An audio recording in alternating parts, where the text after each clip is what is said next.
El invitado que tenemos en esta oportunidad se trata de un candidato a la Asamblea Provincial por el Partido Socialista Ecuatoriano y la Alianza Somos Agua por el Distrito Centro Norte de Quito. Bienvenido al señor candidato Alex Remache a esta serie de entrevistas de Carondelet para tener un voto informado. Un gusto, Verónica. Muy buenos días, buenas tardes, buenas noches. Un placer estar con ustedes en la crónica. Muchísimas gracias por aceptar nuestra invitación y vamos a dar inicio a las preguntas. Primeramente vamos a tener unas preguntitas personales y después hacemos las preguntas específicas de las propuestas de campaña. Bueno, con mucho gusto, Verónica, entonces. Cuéntenos, señor Alex Remache, ¿por qué los ciudadanos deberían votar por usted? Bueno, llámeme solamente Alex, ¿sí? Bueno. Solamente Alex. Bueno, el Partido Socialista en esta alianza que tiene con otros partidos, que la lidera Yacu Pérez, la alianza que se llama Claro que se puede, propone un conjunto de profesionales, de rostros nuevos, en el caso concreto mío y de otros compañeros de las listas, de gente que ha estado más bien en el mundo académico. Yo me gradué en Alausí, donde nací, de bachiller, ingresé a la Universidad Central, me gradué de economista, he realizado estudios de posgrado tanto aquí en el Ecuador como fuera del país, maestrías, tengo un doctorado en economía. Me he dedicado toda la vida a la actividad académica, pero a la par, Verónica, la actividad política. Yo ingresé a los 18 años al Partido Socialista. Estoy más de 40 años en el Partido Socialista. Nunca he estado en una representación así como ahora, digamos que en primer lugar de la lista del centro norte de Quito. Más bien he estado acompañando a mis compañeros en el trabajo propio de la política y las relaciones con los sectores sociales, populares, de la lucha callejera inclusive. Pero claro, hoy corresponde, dada la situación tan crítica que tenemos en el país, que se expresa en un Congreso en una asamblea muy deteriorada, en un parlamento con poca aceptación, el partido decidió presentar, digamos que entre comillas, rostros nuevos, con propuestas que buscarían marcar una diferencia porque la crisis no puede seguir profundizándose en nuestro país, estimada Verónica. Qué interesante. Me encantó que usted tenga 40 años de trayectoria y que además se esté enfocando en los sectores populares, que eso ya lo ha hecho, lo ha venido haciendo, lo ha venido laburando y que además es algo que le va a servir porque existe un acompañamiento a la sociedad. Le va a servir para su campaña, le va a servir al Ecuador, porque es importantísimo el tener ese acercamiento a la gente y sobre todo los sectores en donde uno tiene que ver cuáles son las necesidades, estudiar, Sí. se ven muchísimas cosas y se trabajan con diagnósticos. Así que felicitaciones por su Gracias. trayectoria y la verdad le deseo éxitos en todas esas necesidades en las que se ha estado involucrando. Tengo otra pregunta. Claro. ¿Cuál es su opinión acerca del salario de los asambleístas? Realmente, Verónica, no sé exactamente cuánto es, pero sin duda debe ser una cantidad que está fuera de los parámetros que un ecuatoriano promedio tiene. Yo creo que la clase política, los políticos, quienes han gobernado el país, quienes han sido mayoría, no todos, pero un gran grupo de políticos que han estado presentes en la Asamblea Nacional, han desdibujado lo que significa la legislatura, la representación parlamentaria. Entonces yo creo que ese es un tema que le ubica al parlamentario, al asambleísta, muy distante de la gente. Un salario de $3,000, no sé, lo ubica muy lejos de la gente. Y ese es otro ingrediente. 4.759. Mire usted, eso es una cosa exorbitante, eso ningún empleado, ningún trabajador de los pocos que trabajan en nuestro país tienen un salario igual. Esa es una muestra, una señal de lo que significa ponerse de espaldas a los intereses de la gente. Porque además los políticos, en su gran mayoría, no todos, siempre hay algunas excepciones, se creen poseedores de la verdad, son arrogantes, prepotentes, hasta violentos, ¿sí? Un lenguaje que no corresponde con lo que significa estar en una cámara parlamentaria. Inclusive con mímicas. Exactamente. Entiendo que en la asamblea, inclusive por una norma secundaria, los asambleístas están permitidos a leer sus discursos. O sea, ¿qué podemos esperar de la calidad de de la legislación cuando una persona no puede articular un discurso de 10 minutos, que es lo que el reglamento da para hablar? Es decir, hay un conjunto de parámetros como el que usted coloca apropiadamente, Verónica, que desdibujan la asamblea, le pone de espaldas a la gente. Pero esto tiene un tema de fondo desde mi punto de vista. Es que muchos asambleístas representan intereses de grupos económicos sobre todo, y claro, naturalmente intereses de los partidos políticos. Y por tanto subordinan los intereses que deben representar. ¿Cuáles son esos intereses? Lo que los socialistas queremos representar, los parlamentarios de Yacu Pérez, que va a ser nuestro próximo presidente, queremos representar los intereses de la mayoría, Verónica. Porque hemos de coincidir. En el Ecuador se profundizan las desigualdades. Cada vez hay más conflicto social. Cada vez los ricos son más ricos o acumulan más y los pobres no tienen acceso a la riqueza. Este fenómeno, que si bien es de características mundiales, está presente en todo lado, en el Ecuador se profundiza año a año. Es decir, hay una brecha que se va agrandando, una distancia que se va agrandando. Sí. Yacu Pérez y los parlamentarios de Yacu estamos empeñados en dar pasos iniciales, sentar las bases, ha dicho Yacu Pérez, para construir un destino del Ecuador por otro lado, por otra vía, reencauzar los destinos del Ecuador un poco, es la idea a la que nos vamos a concentrar en el año, 6 meses que más o menos estaremos en la Asamblea, en el caso nuestro, de ser favorecidos por el voto de los quiteños del centro norte de Quito, y en el caso de Yacu Pérez también. Aplaudo eso que usted acaba de mencionar acerca de los asambleístas subordinan los intereses de la gente, que lo haya detectado y que además la gente se entere de que existe este fenómeno de subordinación. Nosotros, los ciudadanos, considero que somos los principales motores de la economía y sobre todo la economía que se dirige hacia el Parlamento. Entonces deberíamos ser respetados por estas situaciones. La siguiente pregunta habla acerca de la gestión de las autoridades electas en este 2023, porque tendrán un periodo corto de gobierno y la pregunta es la siguiente: ¿cómo se asume una responsabilidad tan grande como es el legislar en un tiempo tan corto? Efectivamente, cuando los jóvenes que dirigen mi partido, porque en buena hora el Partido Socialista como que encontró su cauce original, está dirigido por jóvenes. Cuando discutimos con ellos la posibilidad de presentar la candidatura, en este caso la mía, la de Alex Remache, en el Distrito Centro Norte de Quito, teníamos claridad. Va a ser una legislatura de 1 año y meses. Va a ser un gobierno de Yacu, un ejecutivo de año y meses. Si nosotros planteamos construir un montón de leyes, estamos engañando a la gente, estamos mintiendo. Si Yacu diría vamos a cambiar el país, él estaría mintiendo y ha dicho muy claramente, vamos a sentar las bases, a demostrar que otra política es posible y que los recursos del Estado, del gobierno, del pueblo pueden dirigirse para empezar la solución de los graves conflictos que tenemos los ecuatorianos. En el caso concreto de la Asamblea, yo tengo 2 líneas de trabajo y una ley que proponer, una sola ley.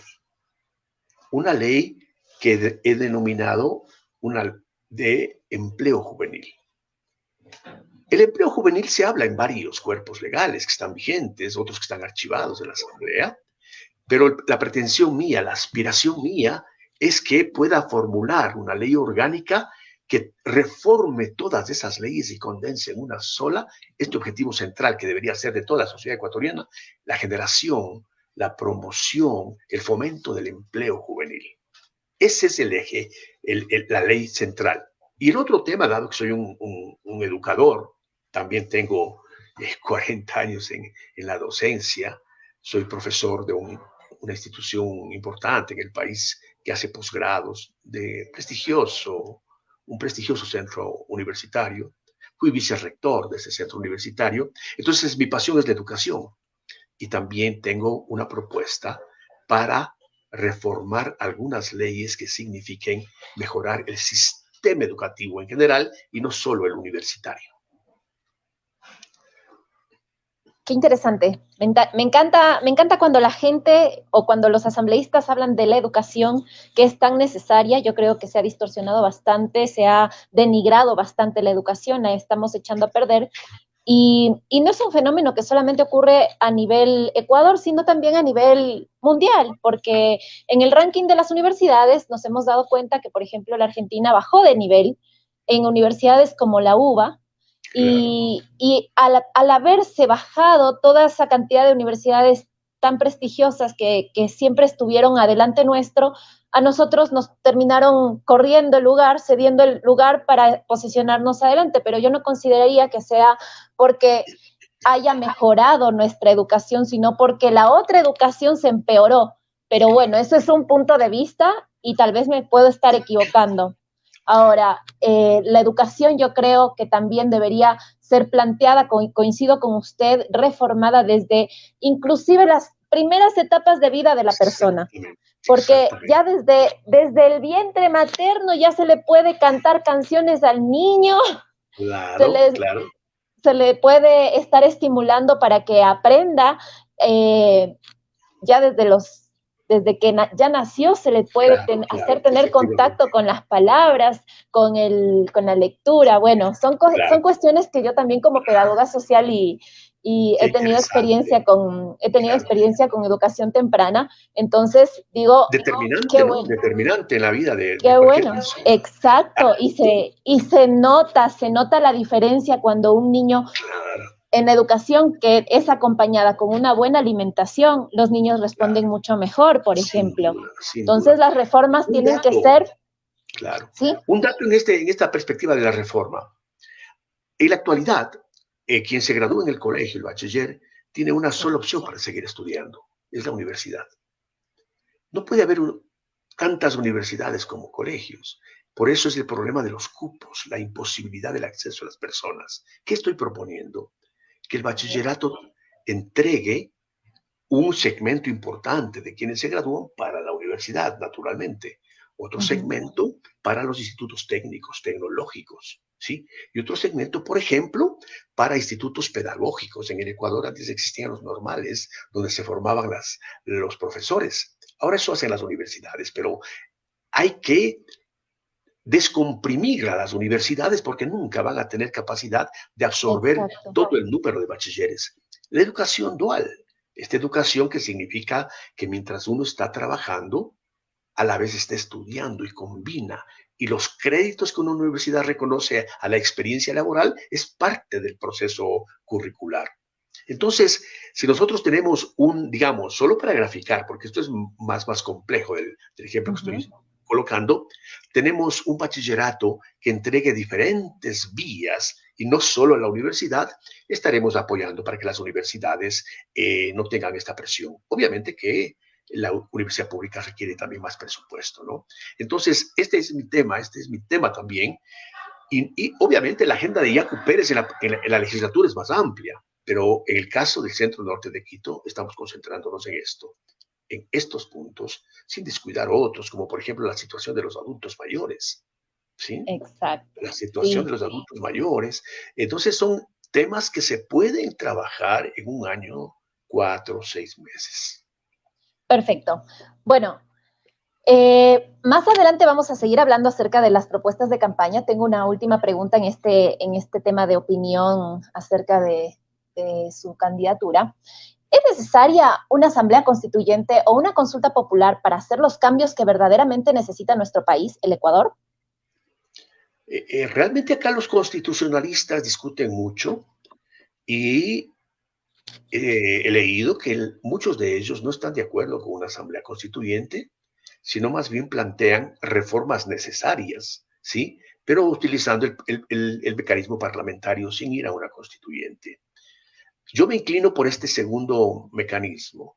Creo que hay que hacer reformas en la Constitución porque, claro, muchas de las instituciones que se crearon, se inventaron o se quisieron ensayar en Montecristi, vemos que no han resultado, ¿sí? Vemos que no han resultado bien. Y creo que la realidad del país, las condiciones socioeconómicas del Ecuador, nos obligan a ajustar la norma suprema ¿sí? Para que se responda de mejor manera a las exigencias de nuestro desarrollo, de nuestra economía. Entonces, yo considero que la Asamblea, con los procedimientos que corresponden, o el Ejecutivo, en este caso concreto de Yacu Pérez, con el procedimiento constitucional que corresponde, sí debería apostar a un conjunto de reformas constitucionales, ¿sí? Pero ahí hay Ya, un tema, Verónica, ahí hay un tema. sí, comenten. Los políticos no podemos seguir incrementando la inestabilidad, la desinstitucionalización en el Ecuador. Una nueva asamblea o una reforma constitucional de todas maneras genera más incertidumbre y nosotros lo que hoy más que nunca necesitamos, dado este periodo también de muerte cruzada y todo lo demás, son certezas. Sí, son certezas. La gente quiere certezas, quiere seguridad, quiere empleo, salud. Entonces, cualquier procedimiento para cambiar la Constitución debe, desde mi perspectiva, debe considerar estas variables, Verónica. Muchas gracias por la respuesta. Una pregunta bastante amplia, una respuesta bastante amplia para esta pregunta que tiene tal vez distintas aristas. Y qué bueno que sea directo y que tenga bastante claro el panorama acerca de las reformas constitucionales, de la ley de Montecristi y sobre todo de las instituciones que, bueno, que no han resultado como usted mismo lo menciona. Hemos sido testigos nosotros mismos, los ecuatorianos, los ciudadanos, pero a veces no nos damos cuenta porque o porque tenemos una venda en los ojos o porque no queremos saber más nada de política. Hay sectores y sectores que dicen, no, no, yo no quiero saber nada porque ya perdió toda la fe por los políticos, por lo que está aconteciendo allí. Es Bueno, que, vamos a claro, hablar, sí, es que, claro, ciertamente los políticos dejan mucho que desear, ¿no? Eso que no estamos topando los temas de corrupción, ¿no? Los temas de exacto. corrupción que se han agudizado en el país, ¿no? Pero claro, la clase política es corresponsable de esto. Debo señalar que no todos, por supuesto, pero la clase política en su conjunto es casi, casi que despreciada por los ecuatorianos. En ese contexto es que el que estamos intentando posicionar algunas ideas, algunos rostros nuevos, algunas posiciones, que el Partido Socialista se identifique en esto, porque hay otros candidatos y candidatas también con perfiles más o menos parecidos al mío, ¿sí? En el sentido de que vienen del mundo académico y que toda su vida han luchado junto a los sectores populares. Qué bien que hayan candidatos que tienen una trayectoria, que tengan un perfil que tiene un recorrido. Me parece perfecto. Antes que había escuchado o había leído de Diario El Universo que habían presentado 28 candidaturas y que no tenían ni idea de las leyes ni del rol que cumple un asambleísta. Y es una vergüenza que se postulen tantas personas a algo que no tienen idea para qué es. Claro, sin duda. Es una señal más de la crisis que tiene el Ecuador. Es una Exacto. señal más. Es una señal más. Ajá. Es una Eso así coyuntura pienso. bastante compleja la que estamos atravesando. Sin Bueno, duda. vamos a hacer las preguntas que se enfocan a su campaña, a sus propuestas, ¿sí? Cuéntenos acerca de lo que usted quiere hacer en relación al trabajo y al adulto mayor. Bien. Sobre el empleo juvenil, eh, ya esbocé algo hace un momentito, una ley Exacto. orgánica que reforme otras leyes. Pero esta ley que propondré, además, va a crear un fondo para financiar 10.000 iniciativas de jóvenes, proyectos de inversión, planes de negocio, ¿sí? Empresas juveniles con base tecnológica, con una orientación claramente empresarial. 10.000 iniciativas. Considero que en un promedio de 4 jóvenes por cada iniciativa, al año incorporaríamos 40.000 jóvenes en la fuerza laboral, pero además serían los propietarios de su empresa. ¿Sí? Me dirán, ¿de dónde va a salir el dinero? Porque se necesita para esto 60 millones de dólares al año. 60 Pues sencillo, millones. 60 millones. Pues sencillo, Verónica.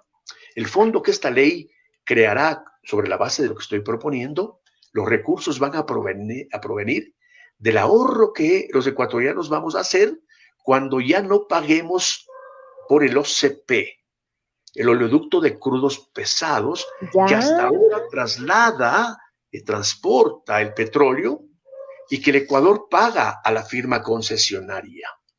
Esa concesión se acaba ahora mismo, en este año.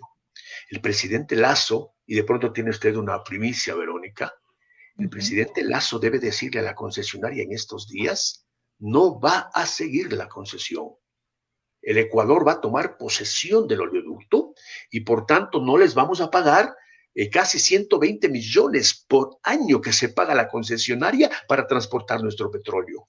Esto ha pasado los últimos 20 años, pero esto se acaba ahora y le vamos a pedir al presidente Lasso que informe, porque eso dice el contrato de concesión, informe a la concesionaria, mire, el Ecuador no tiene interés en seguir con ustedes, no vamos a renegociar, vamos a tomar a cargo nosotros el oleoducto y esto va a generarnos un ahorro de 120 millones en números redondos. La mitad de eso, la ley va a destinar a este fondo, porque es un fondo no reembolsable, ¿no? Es un fondo no reembolsable. Algunos dirán, ¿cómo así 60 millones para 40,000 jóvenes? Yo preguntaría, ¿cómo así 600 millones para los deudores más grandes que tiene el SRI, que no les cobran?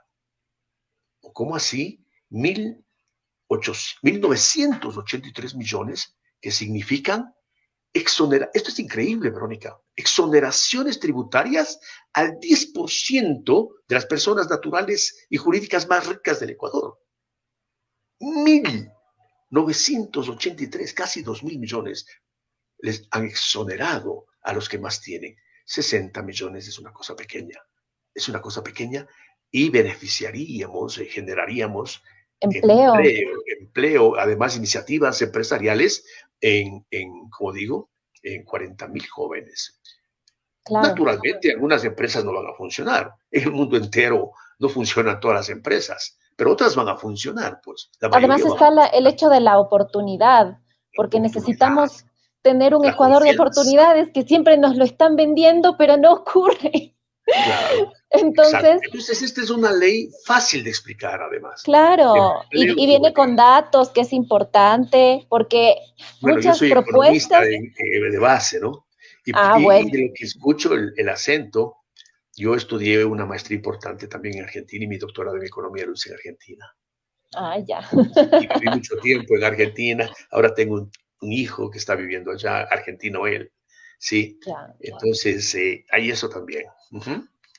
Súper interesante lo que me acaba de comentar acerca del OCP, porque yo veo como ciudadana que los ecuatorianos somos personas capaces, tenemos profesionales de primera, no necesitamos pedirle favores a países extranjeros, a empresas extranjeras para que vengan a hacer un control acerca de este oleoducto. Entonces, claro. me parece fabuloso que tomemos las riendas de algo que nos corresponde, que es nuestro, y que donde tenemos profesionales capaces. Claro. Y además, económica, financieramente es importante, porque lo que se escucha es que el presidente Lasso quiere volver a negociar una concesión, una nueva concesión. ¿Ya? Y claro, esto es gravísimo lo que yo voy a decir. Se está planteando 200 millones para esa nueva renegociación, cuando yo estoy aquí mostrando números que 120 millones por año podemos ahorrarnos y destinar a estas iniciativas que les estoy planteando. Esto sería terrible. Ventajosamente, Yacu Pérez ha señalado que estas concesiones, tanto del OCP cuanto de las telefónicas, que esas sí son cifras, pero monumentales, el presidente Lasso se abstenga de negociar y deje que el nuevo presidente, yo aspiro que sea Yacu Pérez, negocie lo del OCP y negocie lo de las telefónicas. Muy buen punto, y está para seguirlo analizando y seguir difundiendo este mensaje, porque es algo que realmente tiene como una alternativa que puede mejorar para el país. Así que, bueno, no olviden suscribirse a nuestro canal de YouTube y de darle like y compartir este video, esta entrevista de nuestro candidato Alex Remache. ¿Qué opina usted sobre la consulta popular en Quito sin minería? Un pequeñito antecedente. ¿Sí? El Chocó andino es un ecosistema que está aquí a pocos minutos de Quito. Exacto. Parroquias como Mindo, Gualea, Nanegal, Nanegalito, Calacalí, ¿sí? Pacto. hacen el Chocó andino, que luego va al norte, cruza por Imbabura y va hasta Nariño, Colombia. El Chocó andino para Quito es súper importante porque es el único ecosistema que tiene ríos limpios. No hay, en Quito no hay ríos limpios y solo ahí hay ríos limpios. Entonces sobran las preguntas en torno a esto. Porque claro, lo mínimo que tenemos que hacer los que vivimos en Quito es preservar esas fuentes de agua. Entonces no podemos permitir, Verónica, que se instalen en las fuentes de agua mineras, que exploten minerales que claro ahí se encuentran, pero no es posible explotar minerales en las fuentes de agua. Entonces da la impresión de que esto fácilmente se puede explicar. El agua limpia que tiene Quito es esa, no hay otra fuente. Entonces no puede permitirse eso. De ahí que con entusiasmo, con mucha alegría, estamos por el sí en el caso de Chocó andino, con mucha decisión. El 29 de este mes me reúno, bueno, porque el Partido Socialista tiene bases, una tradición de lucha. El Partido Socialista es un partido ecologista, también feminista por estatuto. Entonces, el 29 de este mes nos reunimos las seis parroquias, para hacer una demostración de alegría, de fiesta, para decirles a los quiteños, bueno, miren, vamos con decisión a votar sí en la consulta que se ha programado justo para el 20 de agosto, 20 de sí al agosto. Yasuní, sí a la vida, porque pensamos no solamente en la actual generación, en los otros, pensamos en las futuras generaciones, que son las que van a disfrutar del agua limpia. Bien, muchísimas gracias por respondernos esta pregunta. ¿Y dónde va a ser la fiesta? En Pacto. En la parroquia de Pacto vamos a hacer esta concentración importante de manera festiva, digamos, empujar la campaña, digamos, La campaña. por la consulta sí en el Yasuní. Ya, bueno, la gente que esté interesada en ir, ya saben que tienen que ir a Pacto el día, Pacto. ¿cuándo? El 29 de julio de este mes, El ya en pocos 29 de días. julio, claro, en pocos días. Perfecto. Sí. Muchísimas gracias. Bueno, hay una frase, los trabajadores informales también tienen derechos. Claro que se puede garantizar el sustento diario para los hogares ecuatorianos. ¿Qué plantea usted con esta frase en relación al trabajo informal? El trabajo informal tiene sus conflictos, genera conflictos. Pero independientemente de los conflictos que pueda generar, que nos pueda incomodar inclusive, que puedan ocupar espacios, que pueda generar riesgo en algunos sentidos, el derecho fundamental de las personas es el derecho al trabajo. Y estas personas, estos conciudadanos nuestros, tienen que llevar un pan, un bocado diario a su hogar, a sus hijos. Entonces, ¿qué ponemos en la balanza? ¿Qué es más importante desde nuestra perspectiva? Sin duda, respetar el derecho al trabajo mientras se solucionan los problemas más grandes que tiene el Ecuador, mientras se desarrolla la economía, etcétera. Pero ahora tenemos un problema grande con este tema del trabajo informal.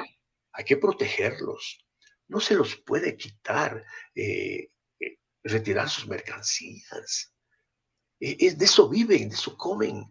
Entonces, poniendo todo en una balanza, como digo, Verónica, el derecho al trabajo es ante todo lo fundamental para nosotros y creo que para la mayoría de quiteños y de ecuatorianos. Entonces, este conflicto social que tiene muchas aristas, como estamos conversando, tiene que ser resuelto colocando este criterio en primer lugar, el derecho al trabajo. Claro, son personas que tal vez están sobreviviendo y que necesitan llevar un bocado para sus familias y Claro. como no están pagando impuestos, los estigmatizan. Sin embargo, hay personas que cometen delitos o que inclusive es evidente que hay gente que roba más, pero que está bien vestido. Y a la pobre persona que intenta laburar o ver mecanismos de supervivencia, vienen y le roban a lo poco que tienen. No es justo. No es justo, no es justo. ¿Tiene algún proyecto en mente para las personas LGBTIQA? Bueno, nosotros somos respetuosos de la diversidad y el criterio que nos mueve es la inclusión, ¿sí? Es la inclusión. Si queremos incluir en la economía, en la sociedad, pues todos estos grupos, entre comillas, minoritarios, ¿sí? Deben ser incluidos. Ventajosamente el país va madurando en esto, sin embargo hay alguna resistencia en grupos tradicionales y lo demás, en el enfoque, digamos, de las diversidades, y nosotros, sin duda ninguna, auspiciamos la inclusión. Yo mismo, año a año, acompaño con mucha alegría la manifestación que hacen estos grupos en las ciudades del mundo. Y claro, en Quito, en la última que hicimos hace 2 o 3 semanas, aquí en Quito también estuve, como siempre, junto a estas llamadas minorías. La felicidad que irradian, la alegría que irradian, la fraternidad que irradian, contagian. Y yo creo que el Ecuador poco a poco va avanzando hacia conseguir, hacia madurar este proceso de inclusión, porque estamos interesados, Verónica, en construir un país unido en la diversidad. Interesante punto de vista. ¿Cómo pretende erradicar la corrupción de raíz? Esto es más complejo, esto es más Sí. complejo. Va a requerir de un proceso sostenido, pero claro, hay que combatir la corrupción y, en nuestro caso, en el Ecuador, la impunidad. Porque por último, Verónica, no sé si coincidimos, pero ya se ha demostrado que hay procesos de corrupción, se han enriquecido ilícitamente. Es decir, se han robado el dinero de la gente, ¿sí? Eso es la corrupción, y con las implicaciones que esto tiene, menos salud, menos educación, menos seguridad, etcétera.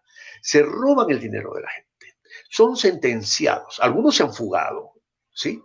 Otros han pagado prisión, salen de la prisión, pero el dinero que se robaron no regresa a las arcas del Ecuador, las arcas del fisco del Ecuador. Entonces es corrupción y es también impunidad. Impunidad. Es decir, en el Ecuador estamos como que adoptando una conducta. Los corruptos, como saben que hay impunidad, no se avergüenzan ni se sonrojan, ¿sí?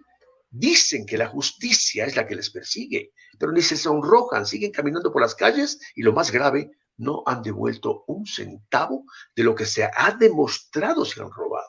Es impresionante. La lucha es sin cuartel para la corrupción. Pero claro, anotemos una cosa también, no es el tema central de los ecuatorianos. Está cuarto, quinto lugar el tema de la corrupción, ¿sí? Porque claro, los ecuatorianos a veces decimos o copiamos lo que otros países dicen, ¿no? Que haga obra, pero que robe, no importa. No es así. Entonces, esto es de largo aliento, pero ventajosamente en el plan de gobierno de Yacu es muy clara la manifestación que no hay tolerancia cero para la corrupción. Va a haber tolerancia cero. Y los legisladores de Yacu, sin duda, vamos a tener un compromiso con la fiscalización, por lo menos de los 3 últimos gobiernos, por lo menos de los 3 últimos gobiernos. Interesante su perspectiva. Muchas gracias por habernos respondido esta serie de preguntas. Para cerrar, queremos que nos dé un mensaje a la ciudadanía acerca de por qué usted es diferente al resto de candidatos de la Asamblea. Bueno, Verónica, primero agradecer el espacio, luego dirigirme a los votantes del Distrito Centro Norte de Quito y a todos los ciudadanos, por supuesto. Pero yo creo que más bien el votante, los conciudadanos deberían mirar, escuchar y poder diferenciar y definir, ¿sí? Yo puedo decirles, o sea, tengo experiencia, tengo formación, tengo ideas, tengo una trayectoria, etcétera. Pero finalmente los quiteños del norte son los que deciden. Puedo decir también, estamos entusiasmados con Yacu Pérez, un hombre de pueblo, un indígena, muy parecido a nosotros, o por lo menos a mí, que venimos de sectores muy populares, que con un esfuerzo importantísimo, un gran esfuerzo, nos educamos, seguimos educándonos, trabajamos, etcétera. Tenemos cierta estabilidad porque tenemos un trabajo de dependencia, digamos, ¿sí? Entonces, Yacu es una persona más o menos de estas características en la que los ecuatorianos en su mayoría nos podemos ver reflejados. Entonces, yo dejo en manos de los electores del Centro Norte de Quito que puedan escuchar estas propuestas sencillas que estoy haciendo, viables, factibles, que no son demagógicas, porque claro, son tan concretas para el tiempo que tenemos para trabajar en la legislatura, y yo aspiro que se sumen, que adhieran a esta propuesta, tanto en el legislativo cuanto en la propuesta de Yacu Pérez. Entonces dejo más bien a criterio de los conciudadanos del Centro Norte de Quito. Muchísimas gracias, Alex Remache, el candidato por el Partido Socialista Ecuatoriano y la Alianza Somos Agua, por el Distrito Centro Norte de Quito. Gracias a nuestra audiencia de la Crónica. Nos vemos en la próxima en nuestro programa Carondelet. Muchas gracias. Chao, chao.